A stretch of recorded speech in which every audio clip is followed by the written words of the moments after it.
friends, my name is Jess. Welcome to Books Past Bedtime. So some of you may know this about me, others may not. I have actually never read a single Sarah J. Maas book in my life. That's particularly shocking because I've been on BookTube for like almost 10 years now, not making videos, but like lurking around. And this has been like one of the most hyped authors for the longest time on BookTube. Everybody loves her, everybody raves about her. Even back in the day, like she was definitely on my radar. I don't really know how I've gone this long without reading a book by her. Honestly, I should probably keep my streak going because it's more impressive than having read her. But today I am finally going to change that and going to read my first Sarah J. Maas book ever, and that is going to be, surprise, surprise, Throne of Glass, the original, the classic. I had to start somewhere. I am someone who likes to read in publication order, so even though the ACOTAR series is said to be better than this, I would like to start here. If you didn't know, Throne of Glass basically follows our main character, Celaena Sardathian, who is known as the greatest assassin of her kingdom. But she has been locked up in prison for the past year, but then the king decides that he wants to host a competition to find a new champion who will be like his own personal assassin / spy. Celaena is chosen by the crown prince to come compete in this competition, so he goes and gets her and brings her to the capital so she can do this. So I am ready to jump into this. Let's just get reading. I am already 25% of the way through this book, and I definitely am enjoying it so far. The writing style is very easy to read. It's easy to get through. I like the short chapters. That makes me feel like I'm making a lot of progress. I think the world is being built at a good pace. I don't feel like I'm getting like thrown a lot of thick world building paragraphs, which I hate. It feels natural, as well as like getting to know the characters. That feels natural as well. There's not a lot of info dumping in this book, which I do appreciate. As for characters, we are following three kind of main characters. There's Celaena, as I mentioned in the description. There's also Dorian, who is the crown prince who chooses to sponsor Celaena in this competition. And there's also Kale, who is the captain of the royal guard. He's Dorian's friend, but also kind of acts as Celaena's like main bodyguard, escort around the castle kind of deal. As far as the characters go, Celaena is kind of annoying. She definitely falls into that trope of she's not like other girls, and that she is number one an assassin, but she's also beautiful, and she likes to wear dresses, and she likes to read, and she can play the piano. It's like, girl, pick a hobby. You can't do everything. And she like thinks all of the girls in the court at the castle are haughty and shallow and stupid, and that she's better than them. She is kind of annoying. Also, something that bothered me was there's this scene where when she's being escorted to the capital, Dorian has all these dogs with their like party, and the dogs like instantly come up to Celaena and love her and everything else. And, like, that's great. We love a girl that loves dogs. I love dogs, but I'm also not a cold-blooded assassin. It just is like seems like it's tinged with a bit of unreality, because to be a cold-blooded assassin, you have to be cold-blooded and kind of emotionless. To kill that many people, like like serial killers in real life like don't like animals. Like they spend their childhood like torturing animals. So like to see her dogs like instantly be drawn to her, and I know it's supposed to make her like more likable and to seem like a good person, but it just is like, can we stick to a little bit to reality here?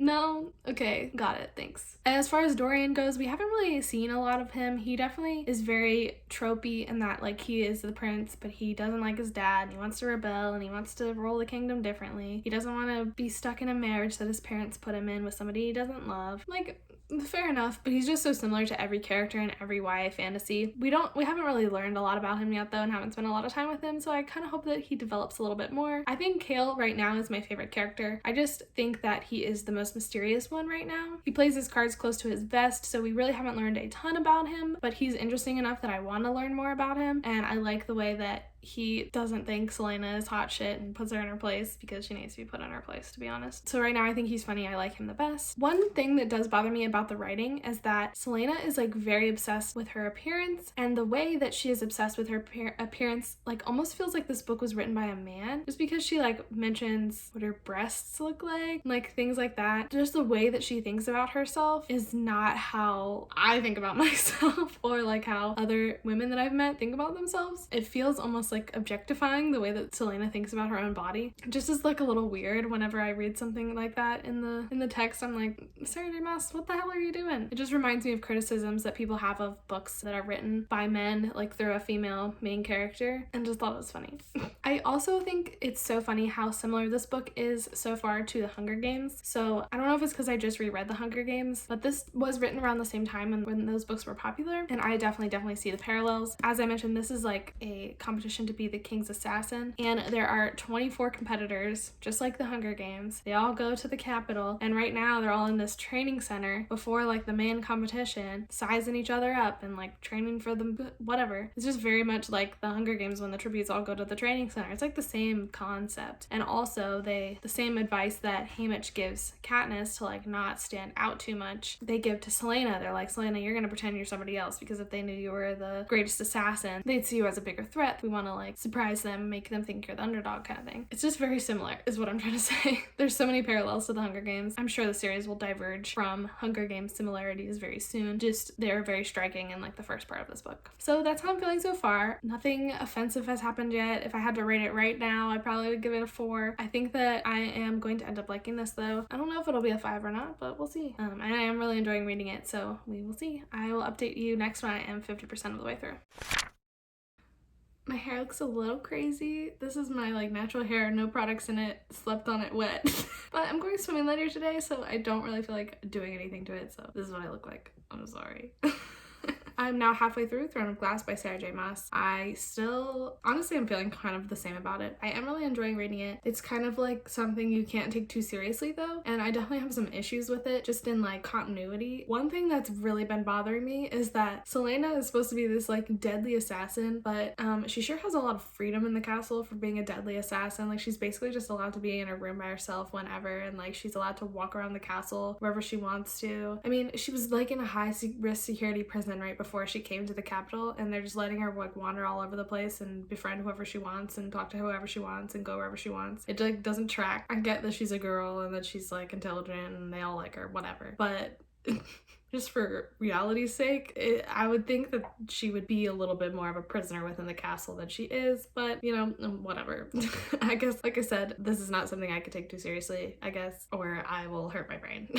Also, on that same kind of vein, like she's supposed to be this deadly assassin who's amazing at everything, but they sneak up on her so many times it's not even funny. Like they will enter her room and she will be shocked and like surprised that they're in her room, and she'll be like, oh my god, I didn't know you were there. Like, bitch, like I thought that you could kill people. Like you are supposed to be aware of everything at all times. What are you doing? This does not make any sense. Basically, Sarah J. Maas has never convinced me that Selena is actually as dangerous as she tells me she is. Like she has shown me nothing to prove that Selena is a deadly assassin, except maybe she can hit a bullseye with a knife. Like I don't even have any words. I have no words. Like she should be totally aware and on top of everything at all times, know what's going on. It makes me so mad that they have been able to sneak up on her as many times as and they're like not even trying to sneak up on her. They're just trying to come and talk to her, and she's like totally oblivious that they're in her room. Moving on. So there's also like somebody murdering people in the castle, like murdering these champions. They'll find somebody dead like every other morning, and he's got his like intestines taken out of his body, and they're like, oh, it's just a bar brawl. Oh, it's just a misunderstanding. No, like these people are being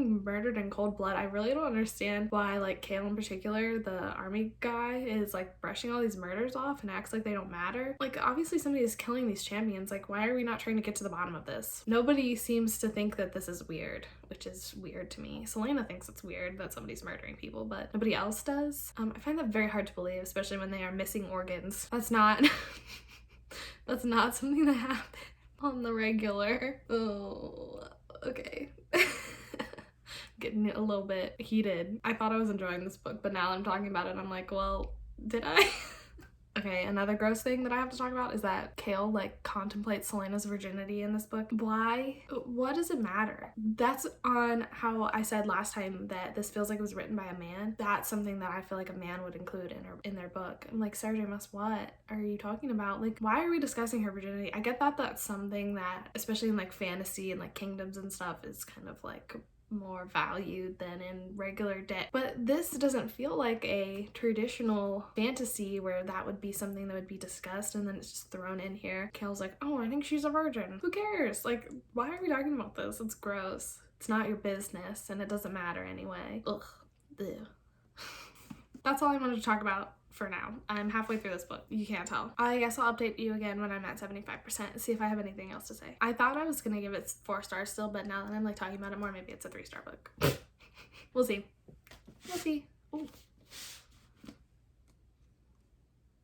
Don't be indecent. Okay, bye.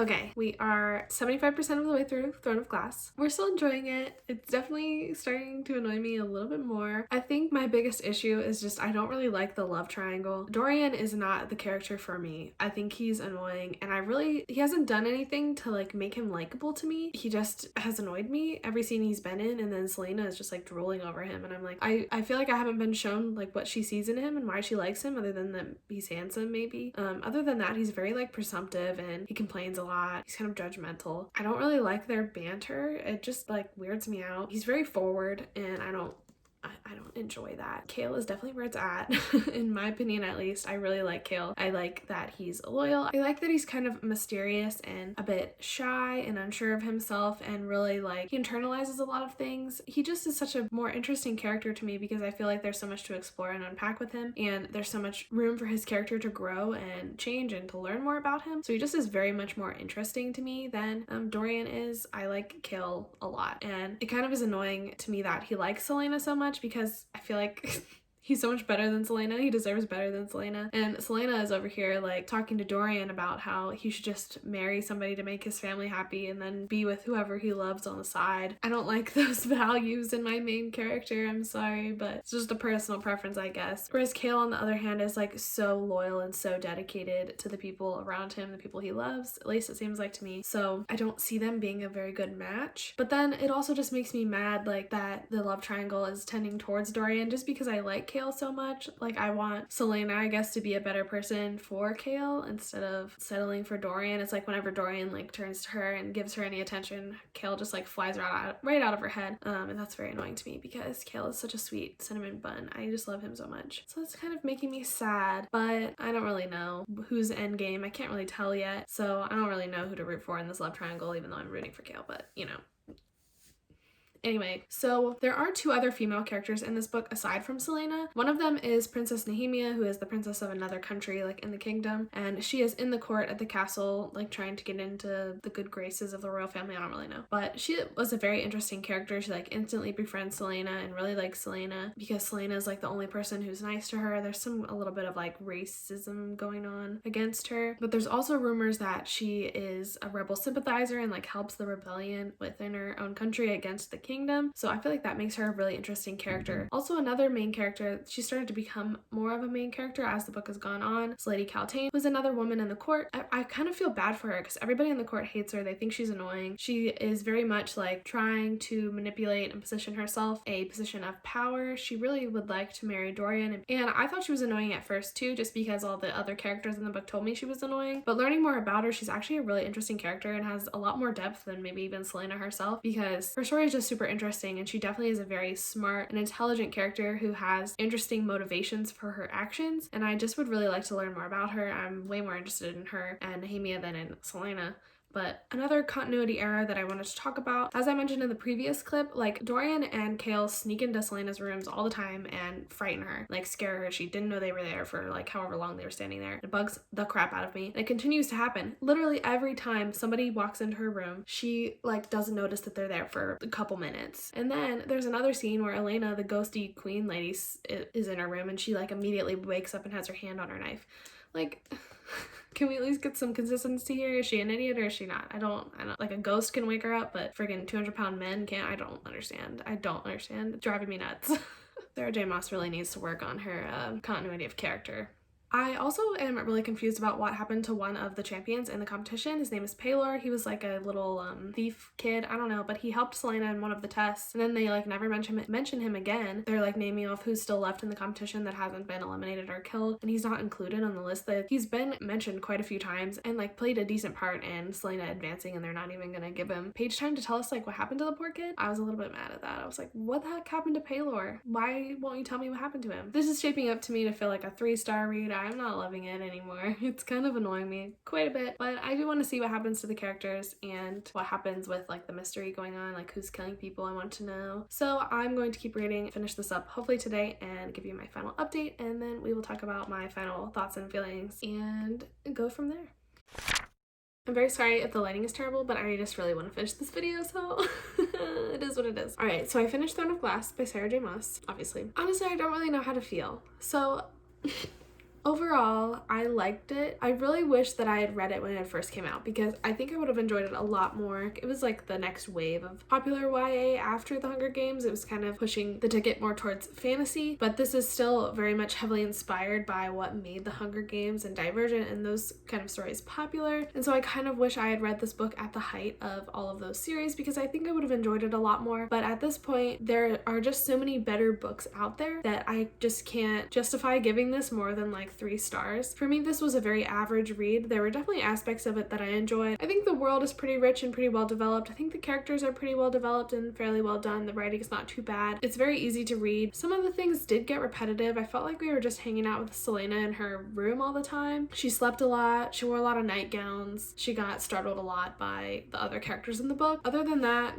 there wasn't really a ton that happened in here. This definitely is a character-focused story, and I do prefer a character-focused story to a plot-heavy story. It could have been a little bit more fast-paced. It basically was just a drama surrounding the love triangle. There wasn't really a whole lot of other stuff going on. There was, but it didn't feel as high stakes and as important as like the love triangle was made to feel. And I kind of wish that that wasn't the case, especially because I didn't really jive with the love triangle. Though by the end of this book, it does kind of seem to be going in my direction. I really love Cale. I like him as a character. I just think he's such an interesting character, especially with what happens at the end of this book. I just think there's so much there to explore with him and to get to know him better. And I feel like he's the most consistent character in this story as well. Character and who he is as a person stays the same from scene to scene. There aren't the same issues with continuity of character with Cale as there are with like Selena. And so at the end, I think he really like cares for Selena a lot more than even he admits to himself. And I just think that aspect of it is so interesting, especially how he protects her at the end. Dealing with the ramifications of what he did and how that makes him feel, I think is the most true to humanity as any of the characters are in this story. He just feels like a lot more real than a lot of the other characters. So I just really am enjoying him and connecting to him and want to see more of him. So this book really didn't end on like a super cliffhanger. So I really have no clue as to where the rest of this series is going to go. I did like the ending though. I think it was well done. It definitely didn't really make me want to immediately pick up the next book to know what happened, but I kind of like that it was contained in its own entity, and definitely am going to continue the series and read the whole thing unless it's like gets really terrible. I don't know. I think I basically covered everything. This is definitely about a 3-star read for me. I enjoyed it. Maybe like a 3.5. I think I would give it a 3.5 because I did enjoy it. I really love Cale as a character and really want to see what happens with him, but overall this didn't blow me away by any means. This isn't a new favorite. Selena really annoyed me. I don't love her as a main character, but I definitely will be continuing the series, and I'm kind of thinking I will do a reading vlog for each and every book in the series. So if you're interested in that, definitely make sure to let me know in the comments. And also if you're not interested, let me know because then I won't waste my time doing it. Okay, thank you so much for watching this video. I am very happy that I finally read a Sarah J. Maas book, and now I can know what I'm missing out on and know that it's not that much. Just kidding, but not really. But I had a lot of fun reading this book, and I hope you enjoyed this video. Thank you so much for hanging out with me. I really appreciate you being here. All relevant links will be in the description down below, and that'll be it for me today. Thank you again for watching, and I will see you in the next one.